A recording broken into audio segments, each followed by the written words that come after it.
as you're chased by a maniac wearing a mask of flesh, tripping over dead friends. This isn't over until you get revenge. Final girls try to survive in a violent world. It's eye for an eye. Hide behind doors, lying underneath beds, trying to bide your time and find your strength, and figure out how much time it takes to escape before it's too late, or come face to face with a grim fate. Welcome to Class Horrorcast. Let's see how long you last as you torture to death. So come join your host Aaron and Tomcat as we bring you a podcast that will leave you laughing in a body bag or a bloodbath. Welcome to Class Horrorcast. Let's see how long you last.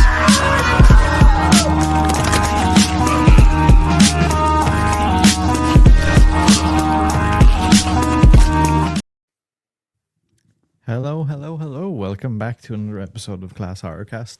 I don't actually know if this will be our last episode of the year or not. But one of them, I would assume we'll probably try and make this the last one, seeing as we're like rounding out the year with our top 5 horror movies of the year and notable mentions and movies that maybe we wanted to see or interested in that didn't get a chance to. I know how ridiculous that sounds actually, Tom, that an entire year has passed and like there's movies that we haven't seen that we want to, but it's like life gets so busy and so in the way. Top 5. Number 5. It is crazy because there's stuff I like to watch, but I'm so busy between the show, my newborn child. I was trying to think of that Christmas song, and the newborn child. But like, it's just so busy and stuff. And there's of course stuff I like to watch, or ridiculous things, and some of the things we've talked about of doing like watch-alongs of those more ridiculous movies, like that the weird whatever that's called, a mouse movie.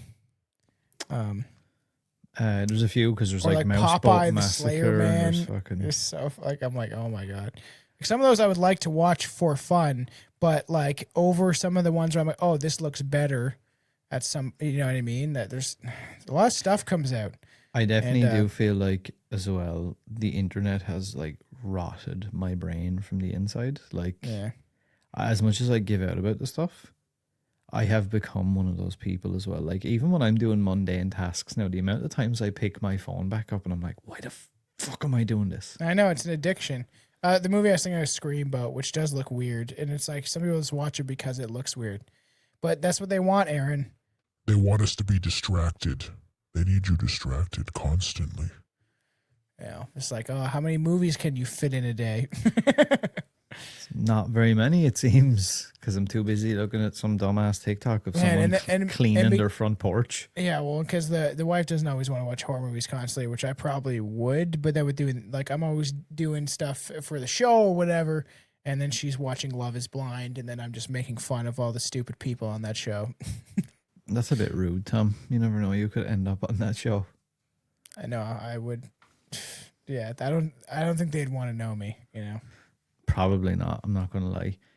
Okay, so, well, sorry, let me preface this. I have compiled my top 5. I don't know if Tom has or not, so I guess I did. I wrote my 5 favorite down. As we're doing this, we can kind of compare and see who gets what. I don't know if Tom will be able to guess my top 5 or... I could probably guess. Okay, so let's do that now, right? So you guess. This is in no particular order for everybody listening or watching. This is not in any particular order. We're not ranking from 1 to 5. It's just the top 5 best ones that we enjoy. And I think we should like talk about either. Well, we'll get to like some that maybe we would like to watch, and then some that are like honorable mentions. You know, I'm not going to talk about Black Phone 2 again because it's absolute. Because that's your number 1. Yeah, I movie of the year. That movie. Okay, so go for it then. Guess my top 5 movies of. Backdoor Girls Part 5. All right. Okay. Just kidding. Yeah, Black Phone 2 will be number 1. Just kidding. Black Phone 2, Backdoor Girls. Death of a Unicorn. All the terrible ones I know you made. Fuck, no. I know you did not like Death of a Unicorn. I don't know. I don't know if I should get Hard Eyes. I don't know. Okay, so you're saying Hard Eyes. I'm just I'm just writing gonna these down guess so because we there's can ones I compare. know that you will like. Obviously, there's Weapons. You definitely liked Weapons. Okay, so that's 2. I think that. Okay. I'll just. I know you. I know you don't. I know it's not gonna be one of them, but I'll just guess The Monkey. Okay, The Monkey. And I Okay, know that 2 you more. absolutely loved Megan 2.0. Are you going for? Is that a guess? It's. I know. I'm not trying to spoil it for the audience because I feel like I but could guess yours. no. But what we're gonna do? We're gonna compare and see did you get them right when I do tell everybody what my. Maybe. Maybe Bloodlines. Okay, Bloodlines, and then And one I'll more. just guess. I'll just guess obviously, Frankenstein. You're like one true love. Right, Frankenstein. Okay, Okay. and you know your top 5, right? Yes. So I'm gonna guess yours, right? We try more serious with yours. I'm gonna say Weapons. I can't be serious. It's so hard nowadays. My My brain is also rotted from the internet where I'm desensitized. Ooh, right. Weapons. I'm gonna say Sinners. I don't know if that's correct or not. Joke's on you, I never watched it. Did you not? I don't know what Sinners is. Really? No. Oh. Sinners. I watched the TV show Sinners. I'm gonna say, fucking hell, top 5 of the year. This is a horror for movie with Michael B. Jordan. Yeah, dude. One of the best horror movies of the year, arguably. Are you sure about that? Positive. All right, well, I'll have to check that out. I did not even know about Wow, this movie. I must be misremembering and that we spoke about this ages ago. No, I don't really remember it. What else came out? I'm trying to think. I don't know if I'm a huge fan of Michael B. Jordan, not gonna lie. See, I'm not sure of what you fucking watched either, so it's hard for me to like. Yeah, because you watch everything that you possibly can, and I don't know how to do that. Okay, Death of a Unicorn. I'm gonna put. I'm gonna put Companion. That was this year, wasn't it? Mm-hmm. And let me see what else is left to watch. Fuck, there's not a hot lot left, is there? How was The Astronaut? Did you watch that? No, I don't even know what that is. Sci-fi horror. It doesn't look that bad actually. It has It's probably garbage. it has Morpheus in it. Lawrence Fishburne, is that his name? Oh, yeah, he's the dude. I like him. So do I. Yeah, Lawrence For my Fishburne. He's the final dude. guess, I'm gonna guess The Monkey. Okay. Okay, so we have. So you've guessed for me Hard Eyes, The Monkey, Weapons, Bloodlines, and Frankenstein, and I have guessed Weapons, Sinners, which you haven't seen, Death of a Unicorn, Companion, and The Monkey. All right. So who is going to go first with their first reveal? I guess it's not in necessarily order. No, 'cause there's it no would be order hard to it. It's just like the top 5 ones you enjoyed or whatever. I'll go first. You got one of mine right. The Companion. Okay, fair enough. Yeah, that's the first one I actually wrote down. I actually kind of forgot about that one. I'm not going to lie. I did actually forget about that. I movie don't and know if we're kind going of to a little talk bit about pissed them off. as we go through. Yeah, we can talk a little bit about them. But I really liked it. I thought it was different. I think she's a great actress actually. Sophie Thatcher, is it? I thought she did really well in the movie that I didn't even think about that was this year. What's that movie with the guy that's usually in the romance movies? Who? What? Keep going down. I'll find it. Heretic. Oh, yeah. She plays one of the, yeah. I thought she Hugh did very Grant. well in that. Yeah, that was Very good an movie. interesting, I like that movie. strange movie, but well done and very different. I look for like different, but not. We don't want too different, you know. But I thought this was pretty good and creepy and kind of weird, and I really like Jack too. You know, Yeah, he's good. He's really good. especially lately and some of the stuff he's done. I wanted to watch that movie that he was in where he like doesn't feel pain, just because I like his acting or whatever. I just he's cool. Like even like I liked him. I loved him in Scream 5. I know we were like, you know, I think that you were like, like about it. I was at the time, but I've actually watched that a few times since. I love it, man. And that it's actually really, it's really grown on me. What's her name that plays like the other like killer? I love it so much. I think she's such a good like villain at the end and like that. Yeah, I think she did a perfect job. Yeah, Jack Quaid is pretty good. Richie. Novocaine. I thought it was Novocaine, but I was like, that's a Steve Martin movie. I think he gets like seduced by a girl or puts her unconscious or something weird. Mikey Madison. Yeah, yo. Oh, she's pretty good. I heard she's in something recently. Oh, she was in Once Upon a Time in Hollywood. I'm not gonna lie, she's very attractive to me also. Yeah, she's quite good looking. Her eyes are a little spaced out for me, but it's a little bit unsettling. Her features are a bit like cartoonish or something. I wonder what her genetics are. So, test tube anyway. 50% test tube. Just came into a fucking thing. I wonder how much money that you get from doing that stuff, you know? Probably not much considering I haven't done it. Go back to like her movies. Yeah, but know, if you got like $250 a pop, how often would you do it, you know? A lot. I'd be worn out. Nora, better things. There's something I heard that she was in recently, and she did like it was like someone said it was like fantastic. But is it not a Nora? Maybe is that not the one that everyone was talking about? I don't know. Yeah. Might be. Maybe a young stripper from Brooklyn meets and impulsively marries the son of a Russian oligarch. Maybe it is that one. Once the news reaches Russia, her fairy tale is threatened as his parents set out for New York to get the marriage annulled. It might have been that. I think it won some awards and shit. Yeah, look, it won 5 Oscars. Wow, that's crazy. Yeah, 152 awards wins and 271 nominations. You know who we need to get on the show that I absolutely adore and love? Jamie Kennedy. I never listened to his show. I don't really have time to listen to other podcasts. Dude. And I just love him and his opinions. Really and like cool guy. He's very much on board with how we think. And is not really afraid to say it, but also kind of he dances a line for sure. He doesn't go too far in either way. But they were talking about how like comedies don't win like awards and are not like they never are allowed to or don't. And it was interesting because like he was with Harlan Williams, Canadian guy, I absolutely love, so funny, such a good like normal dude, good comedian, absolutely hilarious. And they're just talking about like, and he's like, they're from some of the greatest actors, the most seasoned actors.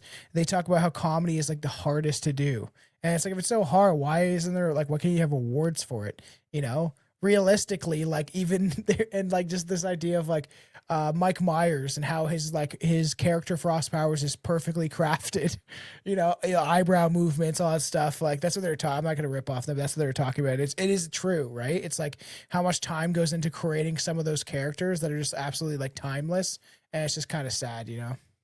It's kind of funny as well because you can't even say, oh well, we can't because it's subjective. Because what's funny to one person is not to another. Because you could apply that to everything, like drama, though.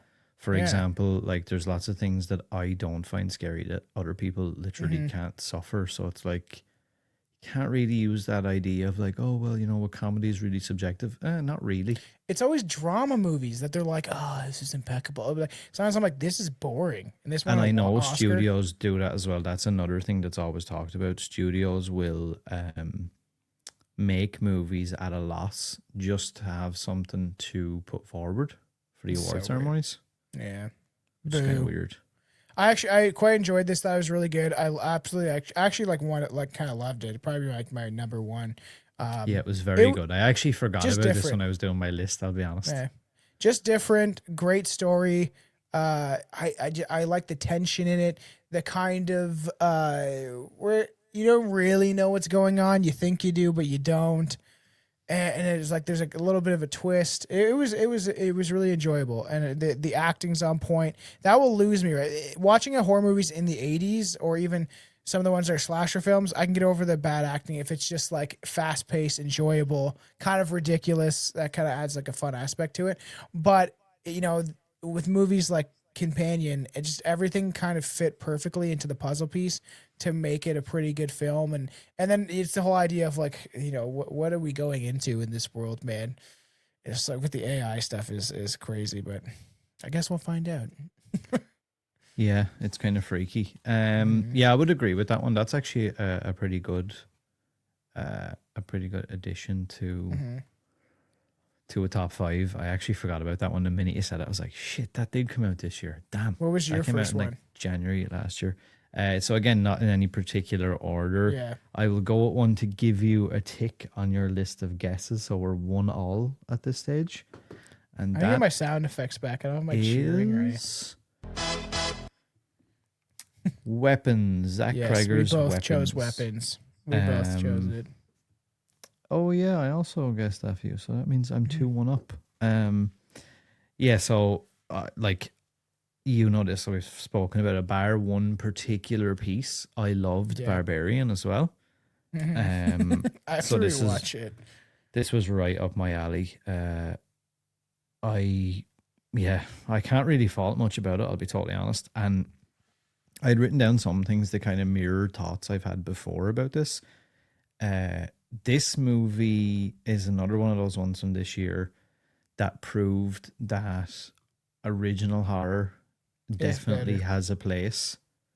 And not only is it better in a lot of regards than milking an IP, but it's also a really viable thing. So like, for example, can you guess what the budget of this movie was? Just a quick off the cuff guess. I don't know. I'm always wrong with fucking numbers. I don't know. $1 million. So 38 million total, right? Okay, that would make sense. I really love all that. Was the budget. Have you any idea what it made back? 38 million. I don't know. 250 million. $268 million. Oh, that was close. For an original, like a new Crackhead. like IP or whatever, is like really, really good.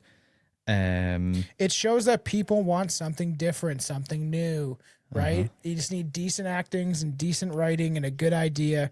And there's even like different,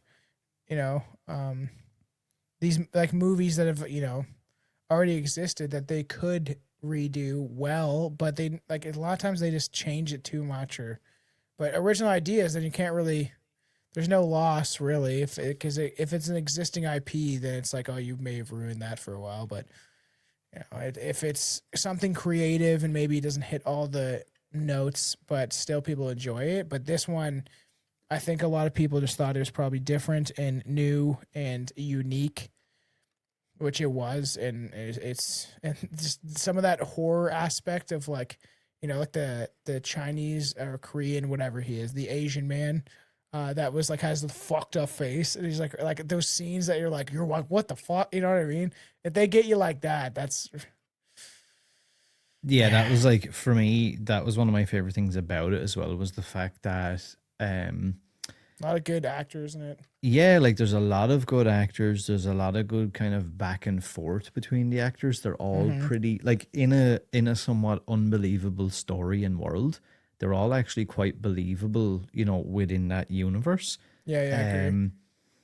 And I love the fact that once again that's another thing I appreciate about Zach Kreger and what he does is, like, you kind of go into the movie and you don't know anything. So I got this, I got a leaked script for this movie probably about 4 months before it came out, right?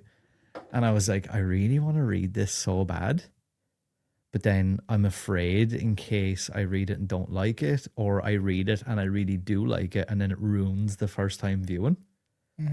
So I just left it there. But I did see on Reddit someone said something about a witch, and I was like, that doesn't make any sense. I think that's like some red herring, like some bullshit thing. And like what I loved about this was like there was no over explaining or anything. It actually reminded me of, when you watch movies in the 90s, and all you knew about it was whatever was on the back of the box, or all you knew was whatever like friends told you, or like somebody said like, oh, my dad watched that and it's like, it's real, and then like everyone believes that like lore that you've created. Yes, like your favorite movie, Blair Witch. Yeah, and it's it's that thing of like, it kind of made me feel like that a little bit. And Barbarian done the same thing. I remember going to see that and I had literally even less of an idea of what that was. And I remember, like, you know, like the halfway point when Justin Long's character comes into it, Yes, my favorite. I'm like, what the hell is it? Why did this? Wait, what's going on? I thought it was about some creepy dude in an Airbnb, like Yeah, I kidnapping a know. woman or Yeah, something. it switches it up. And it just completely switches up, and you're like, right. And this kind of had a little bit of a feeling like that. I was like, for the entire movie, when I'm watching, I'm like, everything I thought was happening. I'm like, right, okay, this, I don't know where this is going. I don't. And we spoke about this before. I loved the thing of doing, you got like one character's POV, and then you kind of rewind back Yeah, a it bit, was and then you a see a different different character's setup. POV. I think Zach Kreger's writing in this, because I think that's where it's all done, is like second to none. I thought that was really, really well done. Like the stuff with the cop dude, Yeah, and like him going back on, like, yeah, you so know, good. he's a recovering alco or whatever, and then he's going back on the drink, and he's dealing with that fucking junkie guy, and then you see the junkie guy's perspective and just the whole setup, and it's like, I thought it was really, really well done. Yeah, so do I. I really did enjoy it, and there was like some creepy moments. You know, the family that's like whatever under mind control and like stabbing the fork into his face. Like it's very unique, you know, and it was, I think it was really well done, and I think it should have win awards. I just want to mention, I don't know what this is, but I feel like I have to watch it. What is The Carpenter's Son? I That's don't know, but Nicolas Cage. I heard something about it. Is it out yet though? I think it might be. I don't know. It says 2025. So I was like Nicolas Cage as some what Jesus character. Yeah, I'm not 100% Like, sure, but I have heard of what you're talking about. What is the plot? The Carpenter is a dark biblical horror film starring the boy Nicolas Cage as Joseph, inspired by the archetypal infancy gospel of Thomas. Oh yeah, because they took this out. As we were going to cover this on my show, I wanted to just look up the conspiracies about the Gospel of Thomas because they took it out supposedly about a teenage Jesus, the boy, bludgeoning, rebellious, bludgeoning, burgeoning, rebel. I don't know what the fuck that word is. Burgeoning, rebellious powers, hiding from his parents in Rome. In Roman Egypt, facing trials and temptations from mysterious child Lucifer, and exploring the themes of destiny, power, faith through a grimmer, less traditional lens. It reimagines Jesus as a moody, angsty teen, discovering his divine abilities, leading to supernatural conflicts and questioning his path, set against a backdrop of persecution and dark miracles. That actually kind of sounds pretty fun. It has 32% of Rotten Tomatoes, but I don't really trust those people because I've seen them rate really good movies pretty bad. Yeah, that happens a lot. I have heard of that. I just haven't So seen it. weird. I have to watch it. It's not. Yeah, it's not done well. Before we move on from weapons, actually, Yeah, I was yeah. reading up some stuff about it, and just like had to mention that. Amy Madigan, who plays Aunt Gladys in it. So everybody probably knows this, but she's going to be getting her own prequel now, so we'll get to find out more about the Aunt Gladys Yeah, I character. heard about that. And apparently, right, I didn't notice, but Zach Kreger actually gave her two different backstory options to choose from. Now, he said neither of these potentially were going to be like really included as like a solid lore, but it was just to give the actress a bit of an idea in her head of like who she might be. One version was having Gladys as a normal woman using dark magic out of desperation to cure a disease. The other version he gave her is that Gladys might actually be a non-human creature using the wig and makeup as a bad attempt to pass as a human. And like he She's just like said, some sort of reptilian. yeah, well, it just says like you kind of come up in your head with what you think, but I'm never going to say it in the movie or anything. So like it's not going to matter one way or the other, but it's just going to be how you play the character or whatever. Another thing I thought was interesting before we move on is so he actually turned down a bigger offer from Netflix. So Netflix were willing to pay more money up front, right?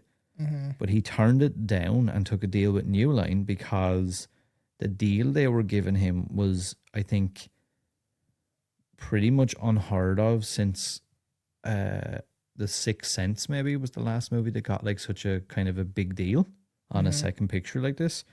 They gave him an 8-figure deal, guaranteed that the movie was going to be made. Like sometimes these studios buy the idea and then just never do anything with it. Yeah. So it was 8-figure deal, guaranteed that the movie was going to be greenlit and put into production. Zach Kreger was getting final cut privileges. He was getting back end participation, which means the better the movie done, the better percentages he got as well on the back end. He got $10 million to direct the movie, and he was promised a full worldwide theatrical release as well. Yeah, that's what you kind of want, guys. Because if people, it does become like, especially social media now. If somebody's like, "Yo, have you seen this new movie, like Weapon, whatever?" Right, and then it gets more traction because of that too. Because you could have definitely people that go see it, and then they're like, "Yo, this was really good," you know. And I will say as well, I'm in support of when a movie like this does really well, because I think it only furthers that then. I think studios see that and go, you know what, we probably should spend more money on original concepts, because like this year especially, man, like a lot of the biggest movies of the year Mm-hmm. were nearly all original ideas, like, Yeah. which is Sure. kind of wild. Do you want to Okay, hear so my next one? this is going to say, moving on from that, It's Death of a Unicorn. is it Just actually? kidding. No, of course Oh not. wow! I was like, whoa, that's fucking. You really like that movie. You love that movie. I thought it was fun. I don't even know. I thought I saw it in theaters or something. That I don't fucking remember. But my next one. So we've done Champagne. That's not what it's called. So I wrote down Companion Weapons. You know what? I enjoyed Bloodlines. Final Destination. I thought it was kind of different, and I liked it. There were some kills that were like a little over the top or whatever, but the premise was kind of fun. Yeah, I put it down because I did like it. It was something that was kind of different. I always enjoy the Final Destination movies, and it was enjoyable. Like a lot of those movies are just like fun because it's kind of ridiculous, and I didn't mind the opening scene. I thought was pretty epic. And I think like they always try to play into people's fears about certain situations, and then being up high, you know what I mean, and then having the floor, like all that stuff, and like that's always got me too. Like I don't like heights and stuff like that, and I couldn't imagine you're in a place like that. Like there's like say the CN Tower in Toronto, and something like that. Is that what it's based off of? I don't know. There's restaurants that have similar things. Like there's one in Seattle too that has that, where it's like a fucking revolving restaurant. Oh, is that what that is? I don't know it what could it be. is You supposed might to be probably, right. yeah. But Toronto has it in the CN Tower. It's just CN Tower is like slightly bigger. I'm pretty sure it rotates.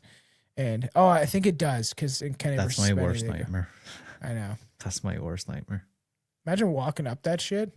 There's a funny episode of Kenny versus Spenny, which is a Canadian show of like guys who like who can keep a shit in their pants the longest.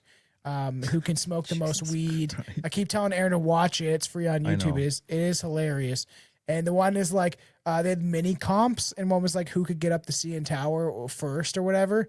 And then the one guy Kenny just didn't do it, and he's like, and he'll get a punishment if he doesn't do it. But because he made his buddy go up all the stairs, Spenny, he was completely exhausted. It's like I don't know how many fucking stairs it is. It's so many. And then he's at the top eating in the restaurant that's revolving and like good steak. And he's like, I think this is punishment enough for you because it was mini comps. How many people could win the most or whatever? He's like, I'm not taking a fall unless he took the elevator up. So imagine walking up those many stairs, dude. No thanks. I just for everybody listening, I did actually have the composer for the score of this movie on the show back when this was released earlier in the year. A guy by the name of Tim Wynn.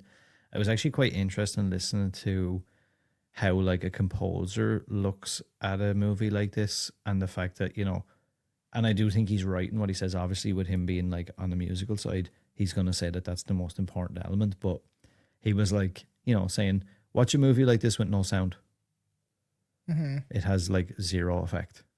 Yeah, I know it is true. So like it's a fair point, and he does have but it was cool to see his take on, like, you know, when he gets shown the movie with no score, no sound, nothing, and then to be able to have to look at it and go, okay, right, what do we need? That to is add a to weird this to thing. make That it a is big very thing? like it's really interesting how your brain has to function that way. Of like, there was a guy that used to come to the bar I worked at, and I'm pretty sure he helped do music on big projects, and he did like music for like Star Wars and stuff like that. And he was just always at the bar. I'm like, this guy must just be, you know, or he like helped with certain musical aspects of the Star. I think it was maybe the newer ones. I can't remember now. It must have been, or like the early ones, but yeah, I think he just like helped on it or whatever, and he creates music, and that probably you could live off that forever if if you were big Yeah. enough credit on it. Yeah. Yeah. There were some good kills. I like Final Destination. I'm a sucker for it. It is like a fun concept, especially just for like a fast paced kind of movie. The intro was pretty sweet. There was some like the final first kill or whatever. But even like some of the kills with the guy with the piercing at the tattoo shop and like some of those kind of were just fun, right? It's obviously over exaggerated, but there were scenes like this that we're looking at now of like how high up they are and the kid dropping the coin and then it gets sucked in and then it's like all these things are happening for a reason, right? It's all like it's death pushing these things in the direction, like the character, you could say death. That one though up in that tower, I don't know why, but that made me really uncomfortable. Yeah, I actually really enjoyed that. That was it was good because you felt like you were up that high. Especially I wish I saw it in theaters. Right? And I'm not saying these are like, Oscar winning movies or anything, but I actually couldn't say that there's a bad Final Destination movie, I'll be honest. Yeah, I've enjoyed each one. There's stuff I could pick out, but I've enjoyed most of it. Like again, like some of them are, a little bit lesser than others, but I wouldn't say I've ever came out of them saying like I didn't have some fun. I don't know how we would do. I'd like to do a deep dive, but I don't know how, we can't fucking do 5 hours on that shit. But I like to maybe I really like I could talk about the first one for like an hour. So like I mean, we could probably do the entire franchise in like one episode. Yeah, I know. This will have to sit here for 3.5 hours. Yeah, that's the only downside. Okay, so that wasn't on my thing, and I actually don't know if I put it in my honorable mentions, but I did remember thinking, I was like, does this warrant me putting this on my top 5? And I was like, I don't know if I thought about it enough to warrant that or not. Right, let's see, what will I go with next? I'll go with another one I suppose that you guessed was going to be quite obvious as well, which is Guillermo del Toro's Frankenstein. I think that was an obvious choice that I was going to make. Yeah, we talked about it pretty. We talked about the last horror update kind of thing. Yeah, like I loved this. Like, so for people who don't know the story of Frankenstein, here's the like little plot for the movie. Dr. Victor Frankenstein, a brilliant but egotistical scientist, brings a creature to life in a monstrous experiment that ultimately leads to the undoing of both the creator and his tragic creation, which is pretty much like the story of Frankenstein, Mary Shelley's Frankenstein. Yeah, like again, same thing for me. I just felt like you could, from start to finish, for me anyway, I could feel that like they cared about this. Yeah, 100%. That's a big difference between people that are just trying to push out a movie to make money, Like he talks about this, like, and he said like, this is a 50-year journey. This was like my magnum opus was to make this, and I didn't give a shit if it made $1. I didn't care. I know, so long as I can convince somebody to let me make my version of Frankenstein. He was like, I'm ready to die. He said that. He was like, I've done pretty much everything, maybe bar one or two things. I'm pretty much good to die.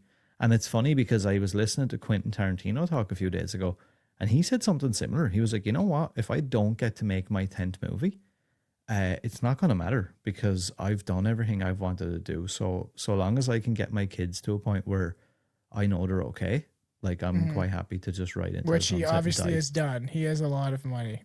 Oh yeah, a lot of fucking money. The unfortunate part is that we did not get to see Mia Goth naked in this. I know Aaron absolutely has a crush on her. I do. I and it's a weird thing again, right? Because she also has weird features, kind of like Mikey Madison. She kind of has like a test tube, like experiment kind of face. Her features. For all we know, over at Strange Brew, she could be cloned. We don't know. They cloned a sheep in the 80s. Now look at us. That was another thing I loved. The set design was fucking actually like. There's some beautiful. There's some quotes here from Del Toro.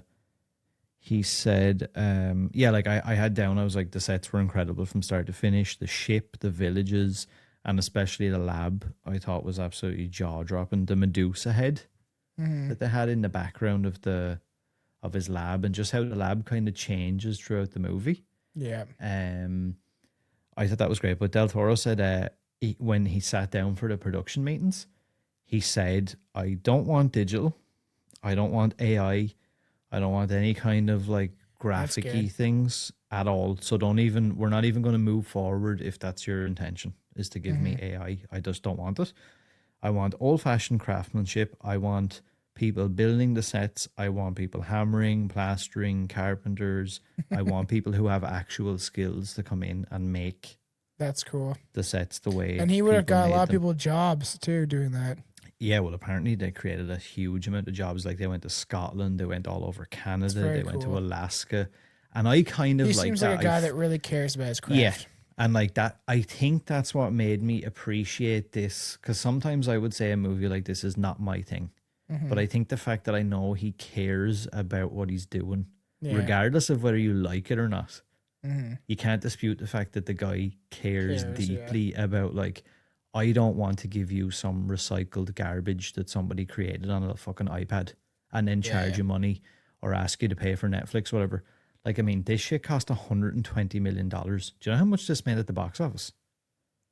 144 grand. Mm-hmm. Because Netflix only gave it like a limited release. Yeah, yeah. So like it basically made no money. I don't know what way that works on the Netflix back end. But yeah, for me, I just like I thought this was incredible. Like it was actually mad. And I love the story of the whole Frankenstein and like, you know, Victor and his monster and stuff like that. And apparently Del Toro went through a lot of shit with his dad growing up and stuff, and his dad got kidnapped, and then they had a really weird kind of cold relationship, and then, you know, he had kids, and before he knew it, he was kind of his dad without realizing. And like there's a quote, I don't know why it stuck with me, but he was like, you know, why I obsessed over making Frankenstein and why it was so like, I guess, stuck to me is because there's something that always stuck in my head, that I was my father's son until I realized that I was my son's father. Mm-hmm.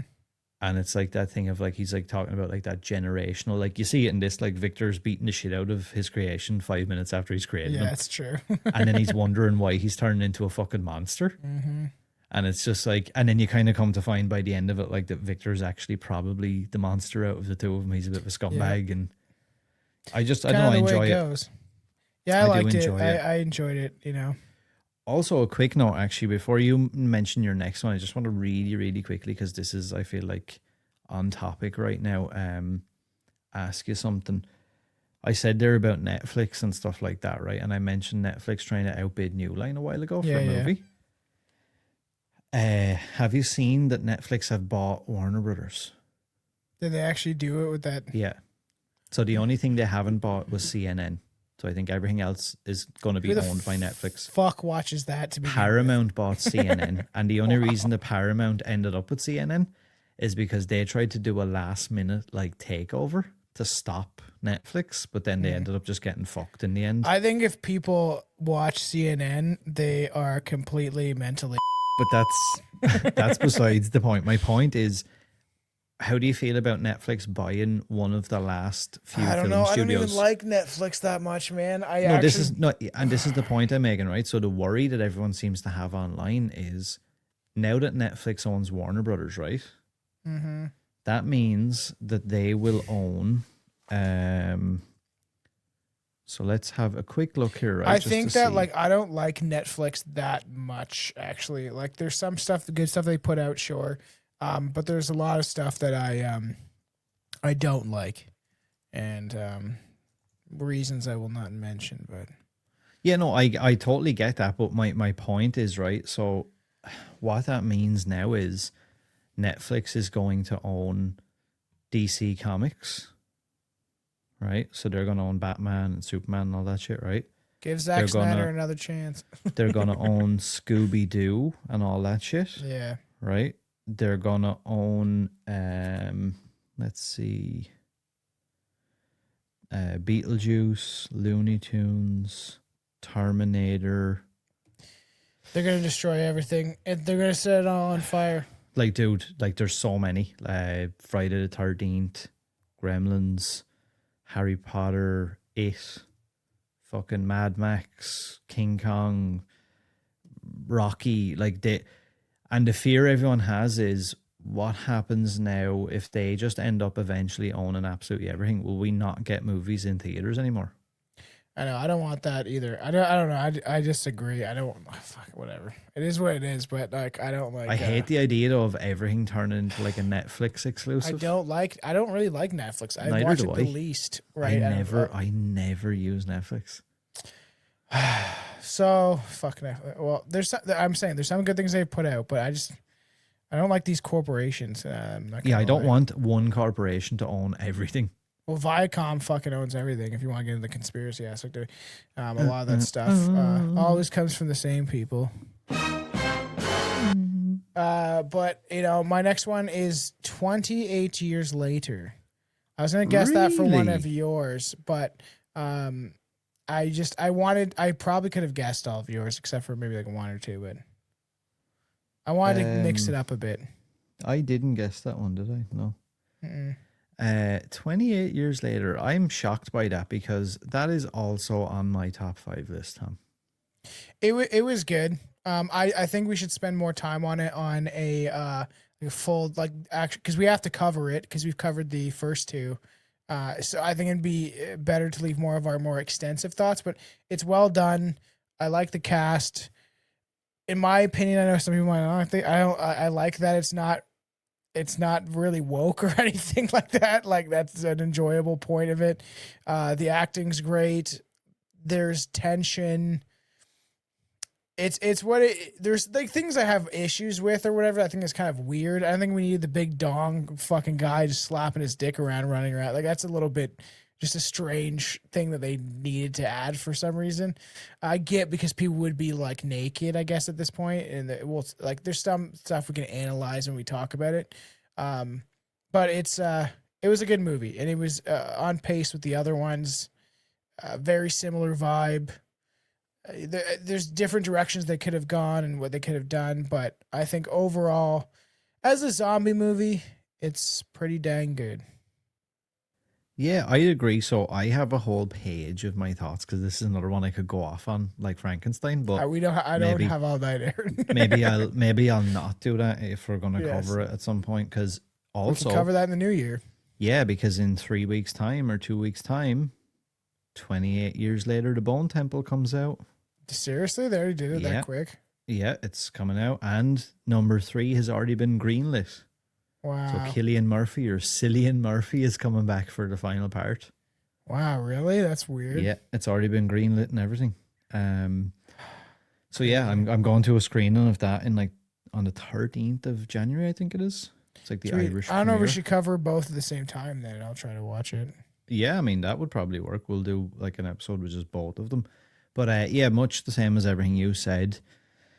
I enjoyed it. Look, there's different ways they could have went, Yeah. but I think for what we got, it was actually quite good because you find a lot of times when franchises haven't been touched for like 2 decades, it can be pretty grim when you do get it. And like, I'm going to be totally honest. I like the fact that like everyone wasn't like a blue-haired lesbian. Yeah, I agree. And yeah, I just have to- some I people have to in be horror honest. communities are not gonna like, but like, there's movies where it's just primarily black people that are like horror movie, whatever, right? It might be like that's if they target towards that thing. This is about like whatever, isn't it? Is it in Ireland or England? Like English. Yeah, it's in the UK and like Ireland yeah. is when you look on the map, Ireland is also quarantined. So like there's Yeah, thoughts that obviously Cillian Murphy and his character are Irish. There's thoughts Yeah. that it's going to go to Ireland or he's going to have been in Ireland and come back to the UK. or but that like something British that. countryside, like Yeah. and it you don't. They don't need to do this thing where it's we gotta include everybody. That's That's like it's not a slight. that's a communist ideology, so people know that. It's not a slight on anybody. It's just when the story or when the plot or whatever calls for like a movie I'm going to talk about shortly will have a completely different type of person, a completely different area of the world, completely different history. I wouldn't want English characters or Yes. Irish characters or whatever taking over that entire movie and saying, oh no, well all the people that are supposed to be in that, no, don't get them in it because I want my people in it or whatever. Yeah, if a And that's movie's all it is based for in me. China, I don't want a bunch of like Somalians. Yeah, I don't want Irish guys in it. It makes no sense. Like when I watch a lot, I watch a lot of Japanese horror. Mm-hmm. When I watch a Japanese horror movie, I don't want to see fucking Tom the Irishman or whatever walking down the road. Like I want to Yeah, I see know. Japanese fucking people. I want to see Yeah, that's Asian people. quite- I want to see that culture. Mm-hmm. But yeah, I did like that. I On like to the the fact that it was next one. pretty raw and real. Yeah. I will say, like, look, it's kind of a tale of two halves in a way because Mm-hmm. the first half of the movie is kind of one way, and then the second half kind of goes on the human route. Like, Yeah, I this, agree. the scene where they come across the soldier and stuff. I don't know. I just thought it was very like, I don't know. It kind of draws you in, like the human aspect of like, what would it actually be like though? To be Mhm. stuck in that situation. Like that must be wild. And I did appreciate that the zombies, now there is an argument that in the second half of the movie the zombies become just like a second thought, Mhm. and it's just like an afterthought. Like it kind of goes, there's parts that go off the rails with like a zombie having a baby and shit like that. Yeah, Don't know I how- didn't know if yeah. I liked that stuff. Don't know but- how I feel about that aspect, but it's weird because in the first half of the movie they really set it up that like as a non-infected, you're pretty much fucked in the sense Mhm. of like you see it when Spike goes out with his dad to hunt or whatever, and it's like they come across like two zombies and his dad is like, oh fuck, and like they nearly Yeah. die. It's Mhm. not like I kind of like that realism about it. They don't do the thing where it's like, oh well, I've got a bow and arrow so I can kill 50 zombies with my Yeah, bare yeah. hands and it's fine. It's like, oh no, every time you go out onto the mainland, like there's a chance you'll probably die. Yeah, I like that. It's semi-realistic. And at some point, remind me maybe at the time when we cover the Bone Temple or whatever. Sounds like a porno. But Does like, welcome to the Bone Temple. But maybe me and Billy covered zombies way back in the day on my show. But like maybe on Strange Brew we'll do like a fun zombie episode and talk about like what the implications could be and stuff. Because you never know nowadays, you know. Maybe we already are zombies, you know, walking around their phones, bumping into walls, getting hit by Well, we cars, pretty playing much- Pokemon Go, you know. We pretty much are, in fairness. Like, Do you want me to say my last one so we can get this one over with? Because I am a little bit on a time tonight.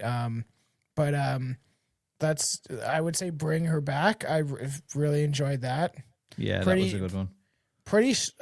There's some really like dark, creepy aspects of it, and it keeps you on edge and makes you uncomfortable. One movie I do think that we should do a full discussion on, just because it is so. There's parts of it that I didn't like necessarily, but man, for a horror movie, it is like it plucks at your emotions, your heartstrings, and especially your like thoughts about like what it is. Like it really kind of it keeps you on edge of what is actually going on. And like I do want to do a full discussion because there's like real world implications of like, you know, occultists and stuff maybe performing some of these occult rituals that are maybe able to do some of this stuff. It's bizarre. Like, and I thought it was trippy, also very unique and different. The ending was a little weird for me, but overall, as a unique new horror movie, I think it's fairly good. Yeah, It was I would different. say the same. I really enjoyed this one. Yeah, I don't know actually what I expected from it, and I don't know if I call it a straight up horror movie or whatever, Yeah, but or like psychological almost. yeah, there was something really unsettling about Yes. this. And yeah, I don't know, just the whole thing behind it, dude, was fucking wild. And then the more I listened to the guys talk about it and like the actors and stuff, and you know, that idea of like, okay, well, like, you know, we're both parents now, and it's like what that thought of as well. And a lot of times with horror, like it's very surface level, you know, not all the time is there like a deeper meaning or any thought goes behind anything really outside of scaring people. But I can't remember which one of them was said it, but they were like, you know, the idea of how far would you go Yeah. to bring your kid back or to stop your kid from dying or to something like that. And like when I thought about that, I was like, actually, do you know what? That's actually a fairly realistic thought process though, because I can't say that if God forbid that happened to me, that I wouldn't be willing to try nearly anything to like undo what had been done. Yeah, and that's why we gotta do a full talk about this stuff because it is Because like there's quite people talk bizarre about too, right? And like it's like or like this idea of like, are you invoking a demon to come through that body instead? You know? because and all the avenues are equally as scary because I had seen people online being like, you know, what about the idea of she's had a mental break when the child died and she's like schizophrenic or whatever, and all this shit's not actually happening. She's like seeing, she thinks Yeah. she's like looking at occult tapes and whatever. So that's scary, right? In itself. Then it's like, okay, let's say the tapes are real. That's Yeah. fucking terrifying. Yeah, there's somehow you get your hands on some like dark web ritual Yeah. that's performed by like the occultist elites, in some like, or even like, you know, this a weird cult in Mexico that believes they've achieved it, or something like that. Is like And like that there's real absolutely, conspiracies and stories about stuff like this happening too. and that absolutely horrifies me as well. Because like, so they also have things like this that came out for the movie, Yeah, which is just horrifying. I think we vaguely looked at this before, which like included the more, like made it more real for me. So it says, this website is heavily monitored by those who glow. If you compromise the marketplace, you will be visited. No screenshots, no shares, no leaks. Expose at your own risk. Caution advised. And then when you click on it, it has, it's like a, like you said, like a weird dark web website. yeah, that is And weird. it has all these different fucking items that you could bid on, and you can put your address and stuff in. Dude, me and Billy covered the dark web, but man, it's just so creepy and weird. This like dark side of the internet. Maybe me and you should just do a talk about it at some point because Like I could got probably this, dig like, up look, some more. evil blood. Yeah, weird. And like it has stuff here. I work in a prison system and have access to the world's worst. First time buyer or adding to your collection. Each vial is unique and contains the blood of an evil, sick fuck, as well as their mugshot, copies of their prison records and crime details. The bigger the offer, the more evil the blood. That's so weird and crazy. I actually really enjoy that. That they This did is something that. we That should, is- if we were going to do a talk, we should like dive deep into it. Look, there is loads of listings of Yeah. all different tapes and like different Yeah, let's lore. definitely do that because I want to see some of this stuff because it does remind me of like the dark web stuff. And I think that's what I've they're never going been for. on it, but I know. And that's I knew part of buddies that their have. that's part of like their extended universe that they're creating. So like there's like little Easter eggs to talk to me and stuff, the hand. Yeah, And so they're saying like movie this I is part enjoyed. of I it. enjoyed that. It was different. Yeah, they're talking about it, I think, in real life terms, in the sense of like, okay, well, let's say there was an aspect of the dark web that was like this, and let's say this shit was real. What would that look like? Yeah. Which is kind of scary to think about. So do you have two more? So that was Bring Her Back. None of us guessed that one, did we? No. No. That was another one of mine. Yeah. So my final one then, I suppose, was Sinners. Oh yeah, which I've never seen. It's almost like pointless talking about because you're Yeah, which is weird. Like really quickly, I suppose. I can Yeah. just pull it up and like have a look. A lot of people will probably know what this is, but I'm actually shocked, man, that you haven't seen it. I could have swore we talked about this. I've seen the cover. Weird how I didn't think this was a horror movie. So yeah, trying to leave their troubled lives behind, twin brothers return to their hometown to start again, only to discover an even greater evil is waiting to welcome them back. So Michael B. Jordan plays two identical brothers called Smoke and Stack. They're like kind of gangsters, and what they do basically is they rip off other gangsters. So like you find out like one of them's come back from New York or somewhere, or Boston, and he's ripped off like the Irish mafia. Yeah. So they're kind of hiding out in, I can't remember where they go back to. It's like Mississippi or somewhere like that. But yeah, very, very, I kind of don't want to say too much about it now because I kind of want you to watch it first. I'll probably have to.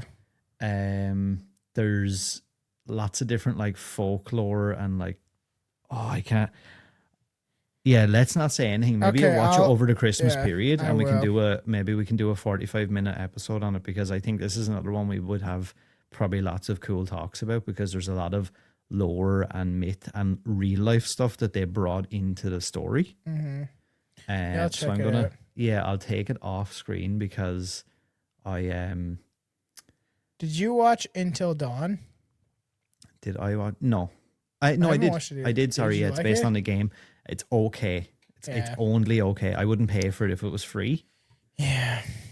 The movies I really want to watch that I've actually I really want to watch together because I like Dave Franco and bring back James Franco. So yeah, I cheated a little bit. I did Yeah. have a sixth movie on my top 5, and that sixth movie was Together.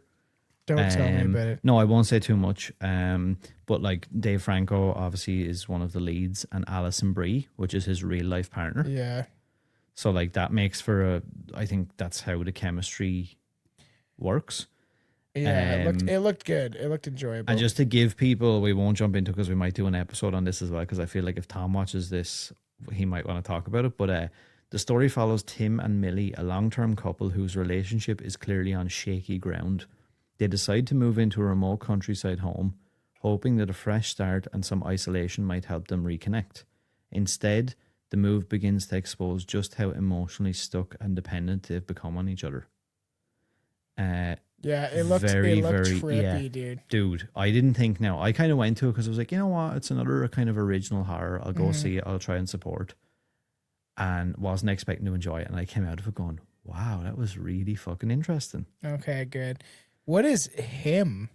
We gotta close it out soon. Right. So, yeah, that right. looks fucking weird. It's This weird, big- right, this that you're saying all football? these, because then on the next page, I have notable mentions. And the first notable mention is him. Directed by Weird. Justin Tipping and starring Marlon Wayans in a very against type role. It is a psychological horror film centered on identity, ego, and self-destruction. The story follows a successful public figure whose carefully curated image begins to unravel as a violent and possibly supernatural force starts reflecting his worst impulses back at him. Did Jordan Peele have anything to do with it? I see him. Yeah, he was like a producer or something, I think. Very interesting. It's about a quarterback. Mm-hmm. Marlon Wayans plays like a really famous quarterback character. Mm-hmm. And then this younger guy is like the new thing. So they bring him out to Marlon Wayans' compound in the middle of the desert somewhere. He has this giant kind of mansion place. Mm-hmm. And they go there to like, I guess, teach him how to like be his next in line or whatever to take over from him. And when he gets there, he realizes that Marlon Wayans' character is fucking out of his mind, and he's like doing some weird blood P. thing. Diddy in him? And It's P. Diddy. well, Just kidding. no, it's not creepy in Yeah, that sense, but it is yeah. that kind of weird. Like he's like fucking with his mind, and he's like doing loads of weird shit to manipulate him, and then there's like loads of violence and like mad stuff. I'm I gonna have think to it's check all to that see out. how he reacts. I'll have to check that out. That might even be one that the wife might enjoy. Also, one that before we close out that I want to mention that I do want to watch is I always want to call him Pete Wentz from Fall Out Boy. Pete Davidson's The Home looked like different. Like I probably would enjoy seeing him. I don't mind him as a person, so seeing him in like a horror role as I feel like might be enjoyable. I don't think you watched it, right? No, I haven't. Well, not yet, anyway. Yeah, I'll check it out. I don't mind him. So we have, so I had that as a notable mention. I also had Clown in a Cornfield as a notable Oh, I mention. did watch that. It was okay. I didn't. Yeah, mind it's it. like, again, I wouldn't call it a great movie. It's a fun one. If you enjoy slashers, you're looking Yeah. for something to watch with like a girlfriend, boyfriend, whatever, or just like I a gave it simple a movie. chance. I thought it was. Yeah, it's not it's bad. like a Halloween type movie you watch when you're Yeah. like 14. You know what Yeah, I mean? it's With it's the based chick, on a right? novel. Yeah, but basically it's about a killer clown named Frendo who starts killing teenagers. Frendo. It becomes clear that the violence is tied to a generational resentment and fear of change. Fun slasher, creative kills. That's about it. Five Nights at Freddy's 2. So I didn't like the first one, I don't think, but I went to see the second one with my kid last week. You And enjoyed it now, more. yes, right. And this is weird now. Maybe it's because I brought my kid and it's his second kind of horror movie experience with me. So we went to see Trap last year with Josh Hartnett. Oh yeah, I do enjoy And that movie. my kid loved that movie. Mm-hmm. He thought Josh Hartnett was like the coolest shit ever, the character of the butcher. Mm-hmm. But we went to see Five Nights at Freddy's 2 and he was shit scared and loved it. Maybe that's why I enjoyed it, because we had such a good time together. I don't know. But yeah, I enjoyed it. I would say it's better than the first one. Again, by no means great. I also had Hard Dies Down. I think that was a decent one for a slasher. I'll You have could to watch check it out. Yeah, I again, feel like I don't know if I it's started watching it's like it. Clown in a Cornfield, man. I'll be honest. It's just like a Valentine's version of that, I suppose. I it's not enjoyed bad. Drop. I did like Drop. I thought Yeah, that was that's not. fun. I kept you actually on was going to edge. put that on it. I did put in Wolfman 2025. Yeah, I enjoyed that too. Yeah, it's not I bad, liked and I it. kind of like the idea they tried to change. Me to kind too. of And you think about the modernize it a original bit. one, right? He wasn't like he was just kind of had some hair on his face and just like he looked like a wolf, but he was more man. He But this wasn't was more of a- actual. Yeah, This was not a werewolf. This was a man wolf. You know what yeah. I mean? That's how. And I it was- kind of liked yeah. that. I thought it was a unique take, I guess. I had Silent Night, Deadly Night, which I seen recently. Yeah. Again, another slasher, not an amazing, but it was okay. I think I'll I enjoy suppose. it. Yeah. And then just to finish, then I had 4 movies that I really wanted to watch this year that I still haven't watched. The first one is a movie called Dangerous Animals, which is a survival horror thriller set largely at sea. The story follows a group of people trapped on a boat who become prey for both sharks and human cruelty. So there's like some dude that's doing some ritualistic shark sacrifice thing. He's a serial killer. Yeah. But how he kills the people is with sharks. Thought it looked interesting. One of my top ones that I wanted to watch, and I've actually tried to watch it 2 or 3 times and fell asleep just because it's been too late and I'm too tired, is called Primitive War. It's based on a novel. It's set during the Vietnam War. The story follows a recon unit sent into the jungle to investigate a missing platoon, only to discover that something prehistoric and deadly is hunting both sides. Tell me if you So, like that. That sounds fun. It's mentioned as Apocalypse Now meets Jurassic Park. Interesting. It got really good reviews, dude. All right. Another one was Eli Roth produced one called Dream Eater. Psychological horror film centered around grief, sleep, and subconscious trauma. The story follows a character plagued by vivid nightmares after a personal loss, only to realize that something is feeding on their dreams and crossing over into the waking world, which is supposed to be interesting. I think it's a couple go to a cabin, and Yeah. the chick is recording her boyfriend having all these like weird night terrors and like lucid dreams and shit. And he starts to do shit in the real Weird. world. I You think should that like, affects that. send me that list and stuff because I would like to check out some of these. Did you actually, the last one I wanted to mention before we go, did you see The Long Walk? It's a No. Stephen King novel that Very they turned good. into a movie this year. No, but I've seen so many people for some reason this week mention this, and I haven't seen it. It came out a little while ago. Yeah, it's written by Stephen King. It's set in a dystopian America where teenage boys are forced to participate in a brutal state-sponsored walking contest.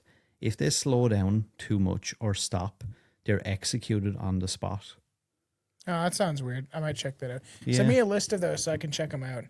Yeah, we appreciate people coming along the way. Sometimes we have a little bit of or you know, and then we got to crunch in, you know, because me and Aaron love to talk, and there's so many thoughts I have, and there's so many things I could have got to of different movies and stuff like that. But I gotta go help the baby. Gotta help it.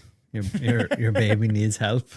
Well, Tom's baby needs help, and I need help with the show. So everyone that listens to the Yes. show, I need you to share, like, rate, support anything at all you can. It doesn't have to be monetary at all. Please help. Just subscribe to YouTube, subscribe to Rumble.